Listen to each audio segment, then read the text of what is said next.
This is the Louie T Network.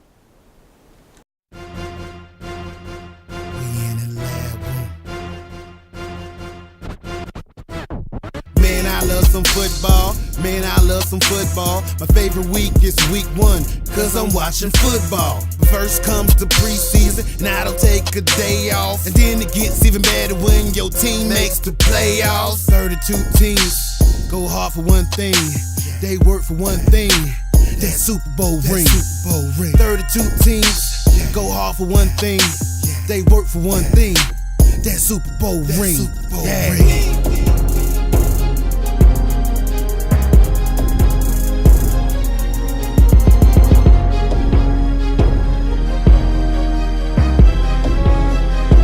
We in the lab room.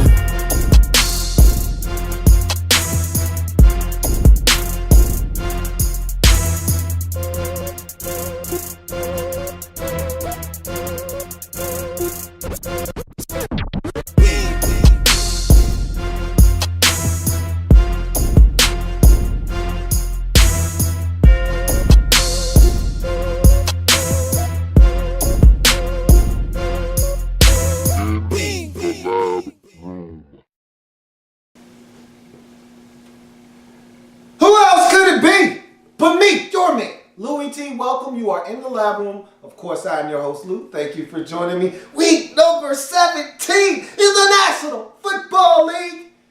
And it is our season finale here in the lab room. Season 3 is coming to its conclusion. And what a successful season it has been as we wind down the regular season of the National Football League. We also wind down the 3rd season of In the Lab Room.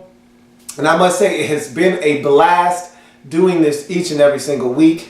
And today is going to be a special season finale, 1 hour special, 2 parts, going to break it down to make it a lot easier to upload to YouTube. So it will be 2 30-minute parts, and I will get all of your favorites jam-packed into one show, that being Soul Survivor, also PDS, Pats, Daps, and Smacks, Supply and Demand, and finally, I will give you my picks in my Pick'em Weekly special for week number 17. So, without any further ado, let's get straight to the proceedings this evening. You know how this goes. It's fast-paced. It's in your face. It is the Soul Survivor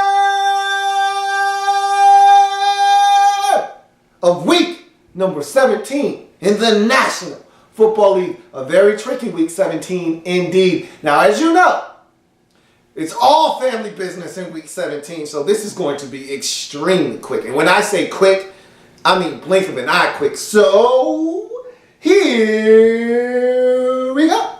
You start with Carolina at Atlanta. That's for the division lead. That's a sub-500 division.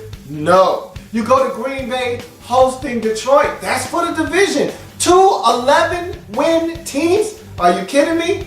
You must be. So we're moving on to the next one. Indy at Tennessee. Indy has to play better than they did last week. There's no way they can go into the postseason. Even though this game really doesn't mean much of anything, no way they can go into the postseason playing the way they played last week against Dallas. They got to win this one. Tennessee stinks. No. It's family business. And Tennessee's at home. No. San Diego at Kansas City. No Alex Smith. Chargers need this game. So do the Chiefs. This could potentially be for a playoff spot. No. Jets at Miami, no. The Jets always do a good job of playing against the Dolphins. No. Minnesota at home versus Chicago. Vikings should win this game. Bears are struggling. Look, honestly, who cares? Nope. Buffalo at New England. New England has absolutely 0 to play for, yet they may still come out and play. They may not. Honestly, at this point, you don't want to mess with one of these type of games where there's nothing on the line. You just don't know who's playing and who's not. Don't hitch your wagon to a game like this. You move on. Then you go to Philly at the Giants. There's no playoff implications here. It's just all about pride. When you have just pride involved and nothing on the line, no. So you go on to a situation where it's Cincinnati at Pittsburgh. This is for the division. Winner take all in this game. Steelers at home versus the Cincinnati Bengals. Both of these teams are going to the postseason. Just, do you want a home playoff game or not? So when you're asking me to pick between two teams going to the postseason, two teams looking to win a division, I tell you that's probably not your best option. So we're moving on to the next one. You go Tampa Bay at home versus New Orleans. Again, who cares? You move on to the next game, Dallas at Washington. Dallas could get a first round bye with the win and a couple of losses. They could, maybe they will, probably won't. Again, this is a scary game. Last time these two teams met, Washington actually upset the Dallas Cowboys. I'm not touching this game. I'm uncomfortable here. We're moving on. Then you go Cleveland at Baltimore. Baltimore should win this game. But then again, Baltimore was supposed to win last week at Houston. I'm not messing with these Ravens. I don't like the way they're playing football right now.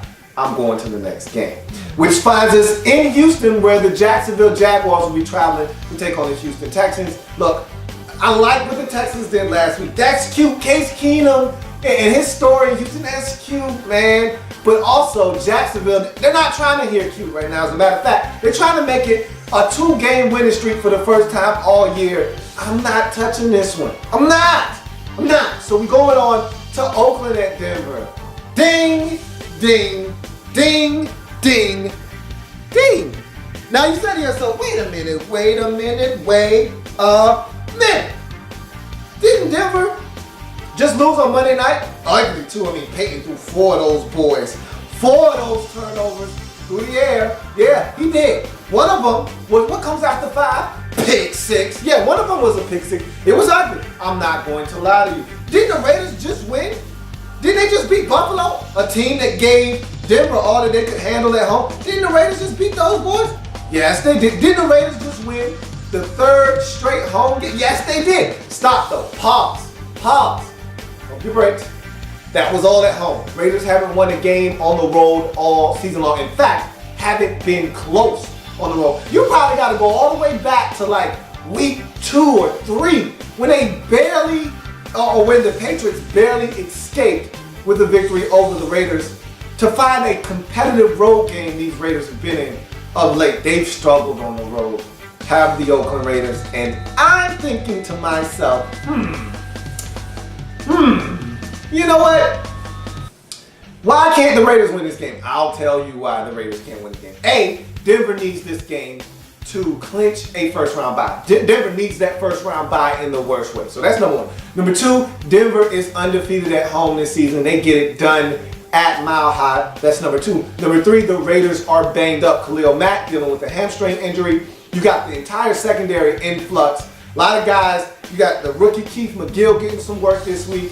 No TJ Carey. If he is playing, he's not going to be 100%. There's a lot going on in that Raiders secondary. And oh yeah, they're the Raiders. That's number 3. So just keep in mind that Denver has a lot on the line. They've got to get this one done, and they're not going to allow the Oakland Raiders to stop them from getting their first round bye in the 2014-2015 NFL playoffs. So with that being said, somebody's got to pay for that loss that they had on Monday, and it was an ugly one. Somebody's got to pay, and unfortunately, it's the Oakland Raiders. They love to go into the offseason on a high note, beating the Denver Broncos and winning, 3 out of their final 4 games. That would be cute. That'd be a nice story, but it's not happening. Give me Denver to make a statement going into the postseason, stomping a mud hole in these Oakland Raiders, and making this a very, very unwatchable football game very, very quickly. This is your Soul Survivor for Week 17. Just in case you don't really feel the love, you don't feel the same vibe that I'm giving off, we'll finish this up. Arizona at San Francisco. Look, Cardinals, they don't know what they're doing. They play musical chairs at the quarterback position. Now, we're hearing reports that there's a infection in the knee of Drew Stanton that he's potentially going to have surgery on. Now, I'm hearing he could be out for the rest of the season. And if that's the case, now Bruce Arians, that clock is starting to work in his head. And all of a sudden he's like, you know what? I was going to start the young fella. I was going to start Logan Thomas. Now I realize that my only way of winning this season is going to come on the right arm of Ryan Lindley. He has to start at San Francisco. The 49ers is like, can we just get this season over so we can find out who our new head coach is? Look, this game has a lot of layers surrounding it. 49ers going to want to win that last game for Jim Harbaugh. This is ugly. No. And finally, St. Louis on the road versus Seattle. Seattle wins this game. They're the number 1 seed. That should be enough incentive right there. Who would want to spoil the Seahawks' quest for a #1 seed and a potential trip back to the Super Bowl more than a family member. Like the Rams. The Rams are some haters, man. A big bunch of haters. They would love nothing more than to spoil the party. You don't want to go near that, man. So I take it all the way back to Denver at home versus the Raiders. Raiders have been playing good football of late, but they're still the Raiders. Those are still the Peyton Manning-led Denver Broncos. They're still in Mile High. This is still going to be a W. In Week 17, the Denver Broncos over the Oakland Raiders are yourselves, everybody! And so, with that being said, we'll take a quick break. We'll come back and we'll jump into PDS. Social media has taken off in ways that I couldn't have imagined. And thus, I've taken the liberty to start being more active on social media. So like me on Facebook at In the Lab Room. Follow me on Twitter at In the Lab Room. You can also +1 me on Google Plus at Louie T. And also, of course, my main hub, subscribe to my channel on YouTube. That's youtube.com/In the Lab Room. These are all ways that I'm looking forward to interacting with you, the viewers, in the upcoming season of the Louie T Network.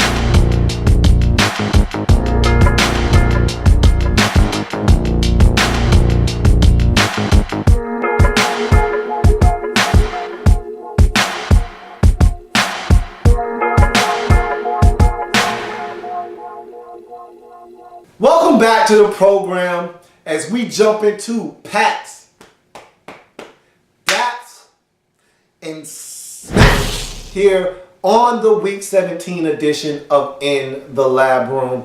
Again, we're going to do, let's go P, D, and S to finish this one up. So we're going to go a Pat, a Dap, and then a Smack. And we'll do that until we wrap this up. So we'll start with a Pat, man. Atlanta Falcons. I really like the way they're playing football right now. I'm gonna drop a gem on your melon real quick about these Falcons. Go ahead, first of all, pat yourself on the back, Atlanta. I like what you're doing.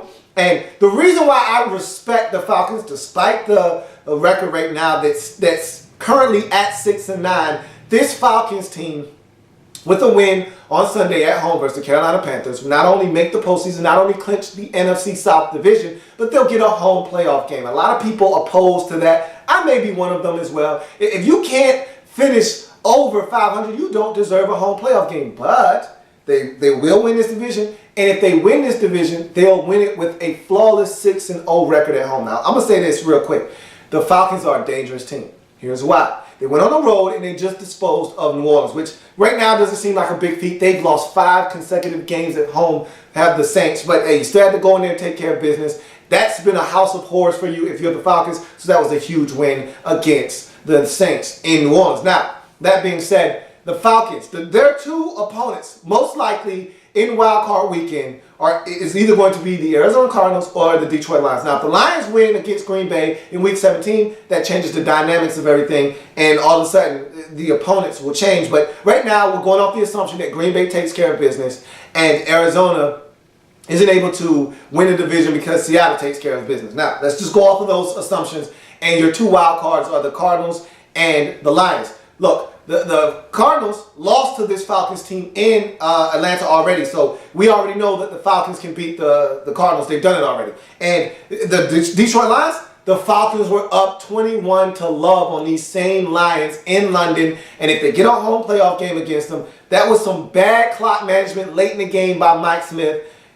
I'm telling you right now, I like the Falcons' chances against either one of those boys, to be honest with you. If Julio Jones is healthy, that's a dangerous team in Atlanta that you don't want any of, but they got to take care of business first in Week 17 versus Carolina. I think they will. We'll see what happens, but in any event, to be in a position to win this division and have a chance to sweep your entire division, Atlanta going on the road, beating New Orleans to get to this point, go ahead and pat yourself on the back, Falcons. You got a good thing going if you can just get into the tournament.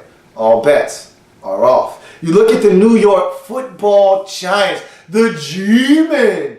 These guys are playing some good football. They are winners of 3 consecutive games. Should have been 4. You can't lose to Jacksonville, especially when you had those boys down by 21. Doesn't matter, though. That's done. Since then, they've beat Tennessee, Washington, and St. Louis in 3 consecutive weeks. Now, look, those are some of the worst teams in the league, but it doesn't matter. They put them in front of you. All you can do is knock them down, and that's what the Giants have done with Odell Beckham, ODB. Shame on you when you step to the old dirty Beckham. He's dusting off DBs left and right. Last time I checked, I had the number, and he might need the number. If you need the number, let me know. Corners, safeties out there, if you need the number, let me know. I still got the number to CPS, okay? No, not Child Protective Services, Corner Protective Services. He is out here beating the brakes off these corners and safeties in the league right now. If you need help, if you need protection, I got the number to CPS. And right now, the Giants are getting it done, and this man has invigorated this Giants football team. 3 straight, including beating down these St. Louis Rams, who had only given up 12 points total in 3 games combined. They put up 37 on those boys. Giants are playing good football. They won't make it to the postseason, but again, for the 2nd season in a row, they'll finish hot, especially if they could win in Week 17 versus Philly at home. They'll finish on a 4-game winning streak, finish the season up at 7-9, and possibly save the job of Tom Coughlin. Don't know if he's on the hot seat or not, but the way they were going, questions started to be asked. With this winning streak, I think it's pretty safe to say that this team believes in Tom Coughlin. They understand, and they're starting to get a hold of what's going on in New York with their new offensive coordinator. And so I think things are falling into place. Go ahead, Giants, pat yourself on the back for getting it done right now down the stretch in the season. Now, I said we were going to go P, D, and S, and then just, I broke it. Okay, so what? Sue me, all right? I broke chain of command. But let's go to some Daps now. We're gonna go the traditional route. Pats, then Daps, then Smacks. So we're on Daps now, and a couple of teams punched their ticket to the dance. And so for those teams, let's go ahead and dap them up. And you gotta go with the team that made the most profound statement in Week 16, that being the Seattle Seahawks. Now, I know the situation in Arizona wasn't the most ideal with Ryan Lindley starting at quarterback and, having all of that confusion there with that situation with the Cardinals. But still, to go on the road and do what they did, 35-6, pretty impressive for a team that is playing lights out football. Seahawks right now, again, they get home field advantage, and one more win at home versus St. Louis will do exactly that. They'll be in a very advantageous position to do what they did a season ago, which is have all roads to the Super Bowl in the NFC having to come through CenturyLink. And if they can do that, this team is damn near unbeatable. Now, again, anything can happen. They're not invincible. As we saw last year, Arizona was able to go in there and win. As we've seen this year, Dallas was able to go in there and win. But when playoffs come and when that starts, it's a totally different animal, and we'll see what happens. But the Seahawks at home, that's a very tough proposition for anyone in the NFC to have to deal with. And if they get one more win, that's exactly what's going to happen. And that win against Arizona on the road, that was impressive. Seattle, you're well on your way to trying to defend the crown. That's what's up. Much respect. Much respect indeed. You go on to another profound statement that was made in Week 16, and another team that locked up a postseason bid, the Dallas Cowboys, the boys with the star on the side of their helmets. They went home, and home hasn't been where the heart has been for the Cowboys this year, but they went home, and boy, did they stomp a mud hole in the Indianapolis Colts. My goodness. 42-7 was the final tally when the wreckage was done and we started sorting through all of the mess that was left in the wake of the Cowboys' victory. It was 42-7. And I think that the Redskins gave them an opportunity, and the Eagles gave them an opportunity to have an early Christmas gift. Get the division wrapped up in Week 16, not have to deal with a win in your end scenario like years past. not have to deal with a family member that is going to try to do everything in their power to keep this Cowboys team out of the postseason. Eliminate all of the stress and the anxiety of a Week 17 win in your end scenario by getting it done in Week 16, and that's exactly what the Cowboys have done. They romp and stomp the Indianapolis Colts, clinch the NFC East for the first time since 2009, and do it in grand fashion and style. Cowboys, that was a big-time win in a big-time spot to clinch the NFC East. Now, you might have an outside shot. It's a very slim one, but still, nonetheless, you're telling me there's a chance you could get a first-round bye, take care of business in Week 17, and that's what will happen if you get the help that you need. Cardinals need to lose as well as the Seahawks. But again, you're in. You're the number 3 seed as it stands right now, and if nothing else changes, that's where you'll be. Cowboys, that's what's up. You move on to another team that clinched a postseason berth with a win in Week 16, and probably the most improbable win of all the teams we've just talked about. The Cincinnati Bengals got it done on Monday Night Football in the jungle versus Peyton Manning and the Denver Broncos. They said the Broncos had the number 2 rush defense. I couldn't tell. They said Peyton Manning has been lights out this season and the offensive line has been struggling, and maybe Peyton would be able to get back to form against this Cincinnati Bengals defense that have been struggling a little bit. They gave up 42 to Ben and those boys in that same venue just a week or 2 prior. I couldn't tell. All I saw was dominance on the part of the Cincinnati Bengals. Now, was it always pretty? No. Special teams gave up a huge play. Peyton Manning got some deep shots down the field, put Terrence Newman to sleep over there, was working that old fella there. And yeah, they were able to do some things with the Denver Broncos, but when it was all said and done, 4 interceptions forced by that Cincinnati Bengals defense, nothing bigger than the second to last one by Drake Kirkpatrick to get in the end zone on a pick 6 to put this game on ice. You had some big runs, especially the one by Jeremy Hill for 85 yards and a touchdown.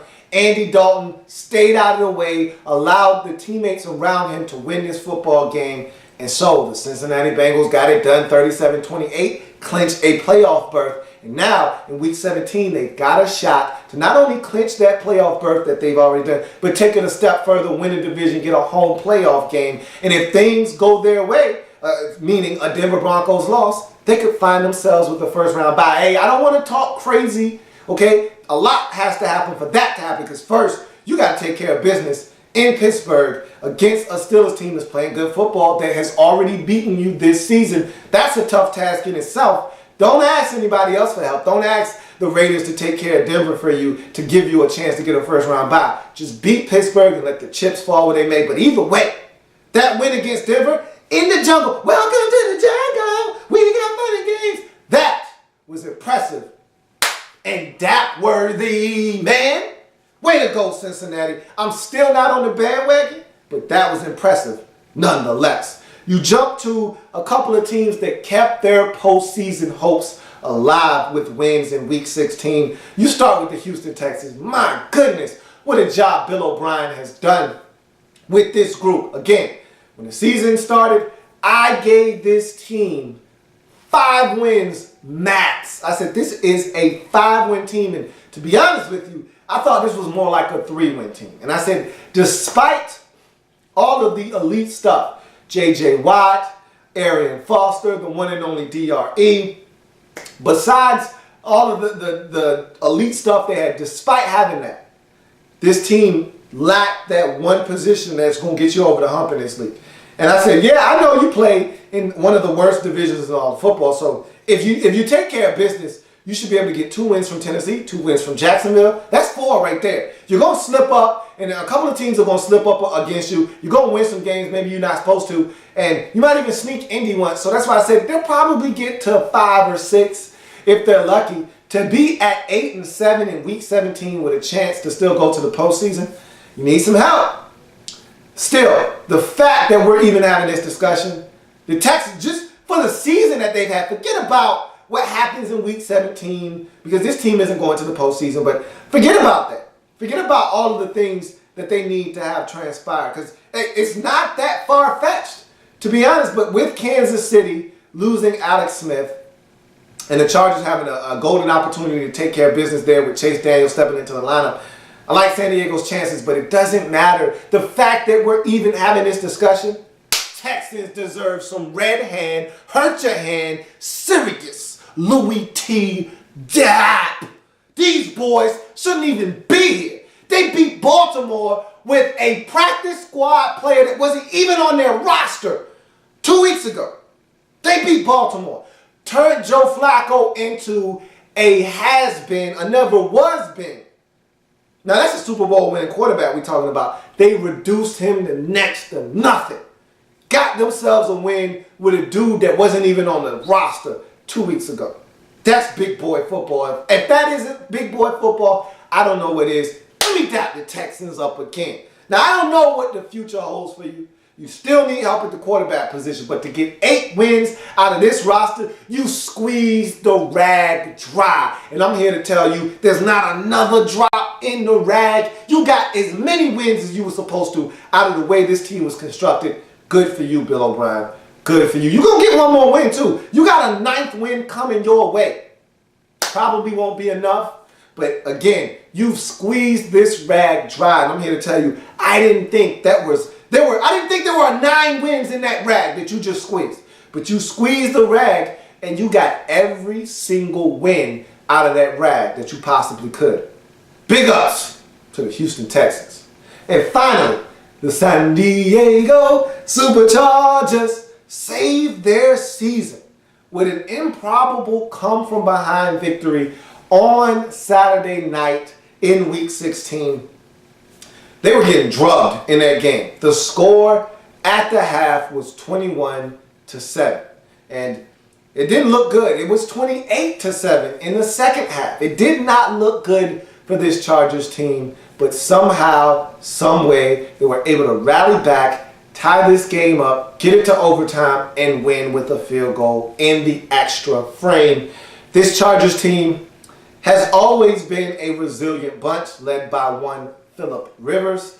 And now he's potentially got a bulging disc in his back. That could be very troublesome for this team. But despite that grim news and the potential for them to not have their leader be, even 70% the rest of the way, they're still going to battle. They're still going to fight. And you saw that on Saturday versus the San Francisco 49ers in a game that they needed to have. They didn't have to have it. They didn't need it. They wanted it badly. And they wanted it more than the 49ers wanted it. And because of that, they're now in the driver's seat for the postseason. They control what happens moving forward in the AFC playoff race. If they win, they get the final spot. They get that 6th seed. It's done. If they lose, they open up Pandora's box. All hell breaks loose. We'll see what happens from there. It's either Kansas City or Houston's job to get in at that point. But it does not matter. At the end of the day, the fact that the Chargers are sitting here with an opportunity to lock this lock that final playoff berth up with a win speaks volumes to a team that was on the road, down 10 in Baltimore with 5 minutes left and found a way to win that game. That was down 21 in the second half versus the 49ers and found a way to do it on the road once again. This team has not quit, and when you don't quit, you get 2 legit results.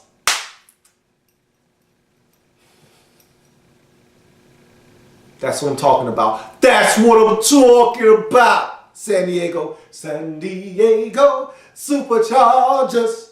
That's what it's about. Not giving up and giving yourself a chance. Nobody does that better than the San Diego Chargers. And finally, we get to some smacks. Let's smack some teams that found their way out of the postseason race in Week 16. We start with the Buffalo Bills. I gotta start. Normally you save the best for last. I gotta smack these boys because it was funny. They got the big win, and a lot of the Bills fans were so excited. But I'm gonna tell you what, though. I'm gonna keep it real. I'm gonna keep it 100. There were a lot of Bills fans that said, "Hey, man, I'm a little nervous about this Raiders game. I'm not gonna lie to you. We should be able to take care of business versus these Raiders. But I'm gonna tell you what. It's just like my Buffalo Bills. to get a big win like this and then go on the road and lose to the Raiders. I tried to ease the tension there. I said, you know that you're not allowed to go to the postseason if you lose to the Raiders. You do know that, right? They say, yeah, I know, but we should be able to take it. I was like, you're right. And so I told them last week, hey, party out in the Bay, man. Party for everybody. They got to the party out in the Bay, and they turned the lights out. The Raiders turned out the lights. Who turned out the lights in the black hole? Hey, who turned out the lights? The Raiders did. They turned out the goddamn lights. On your season, not just in the game, on your season they turned out the lights. How could you, Buffalo? How could you go into the black hole and allow the Raiders, a 2-win Raiders football team? Keep in mind, this Raiders team had only won twice this year. You let those boys get their 3rd win of the season, 3rd in a row at home, and you let them put an end to your season. All in one fell swoop. Embarrassing. Nobody, and I mean nobody, misses the postseason like the Buffalo Bills. What is that now? 15 years in running. Those boys haven't seen the postseason since the turn of the new century. My gosh. For that, you get smacked, Buffalo. Shameful. Disgraceful. I'm ashamed to even say that you had a chance to go to the postseason because, again, that's why Kansas City can't go. A lot of people don't know this. Kansas City lost to the Raiders. You don't get a ticket to the dance if you can't beat the Raiders. Sorry, Buffalo, go home. Next up, Philadelphia Eagles. What? You had a chance to go into Week 17. And I know you got Dirty Tez at quarterback. I know. I don't want to hear it, though. Just 3 weeks ago, you had a chance to lock it up. You had a chance to lock this division up. All you had to do was beat Dallas on Sunday night at the crib. You let Dallas come in there and stomp your ass out. Okay, fine, that's cool. Dallas is a good team, right? I get it. But then the next week, you got a chance to right the ship, take care of business, and make sure that you set yourself up to be in a very advantageous situation to win this division in Week 17. All you got to do is go to Washington and beat the hapless Redskins. Those boys haven't won in 7 weeks, okay? They're on a 7-game skid. All you got to do is go in and knock those boys off. That's it. All you got to do is find a way to beat a 3-11 football team. That's it. They haven't won in 6 weeks, 6 games. They haven't won in over 2 months. All you got to do is beat them. 6-game skid, make it 7, keep it moving. That's it. And you go in, 13 penalties, over 100 yards, 2 missed field goals, 2 turnovers. You lose the game on the last-second field goal. Shameful. Shame on you, Philadelphia. No, fly, Eagles, fly. As Deshaun Jackson said, fly, get that out of here. Get the snacking out of here. How about that, too? Eagles, let the Cowboys win the division. Shameful, get out of here. You filthy animals. And finally, another team that didn't take care of business in Week 16, and so they had to bite the bullet. The New Orleans Saints, but they didn't deserve to go anywhere. You want to lose 5 games in a row at the crib? Go home and stay home. And the Saints, not a good football team. And Sean Payton tried to rock the boat. He tried to go ahead and kind of ruffle some feathers and light a fire up under some guys. Didn't work. This team this season is pathetic. And you want to know why? I'm going to say it again. And this is the last, I promise, this is the last time I'm going to say it this year. No Darren Sproles. And I know I've been beating that horse dead since you traded him to Philadelphia. I thought it was a bad move then. I think it's an even worse move now. Phillip Rivers is still missing Darren Sproles. Now, Phillip Rivers, he got a reprieve. He got a do-over. He went and got Danny Woodhead. So that gave him back that Darren Sproles element. Now, it's not the same as Mighty Mike, but it's as close as you're going to get in this league. You don't have that. You don't have it and you won't have it. And that's why you struggled this year. Nothing like cheap offense. Everybody likes cheap, man. The only thing people like more than cheap is free. And there's nothing free in the National Football League except penalty yardage. And you still gotta earn those. That was cheap offense. Easy, cheap offense, and you gave it away. Why? So you could go get Jarius Byrd in free agency? I didn't think it was smart then, and I think it's stupid now. And you know what I do to stupid people? I smash them. Twice for good measure. Get out of here. Damn Saints. Garbage. Hot trash. And finally, we finish this up with 3 teams who are, or 2 that are in the postseason, a third that has a very realistic shot of making it, but all of them look bad in week number 16. Now, we'll knock them down quickly, smack each and every one of them individually, and we'll move on. Now, let's start with the least egregious offender here, okay? All of them are equal opportunity offenders. However, this team wasn't as bad, but it's the Denver Broncos. Now, really, I wanted to smack Peyton. You know, my hand, he doesn't know what that feels like. I don't even know if I could get my hand to smack Peyton Manning. In the lab.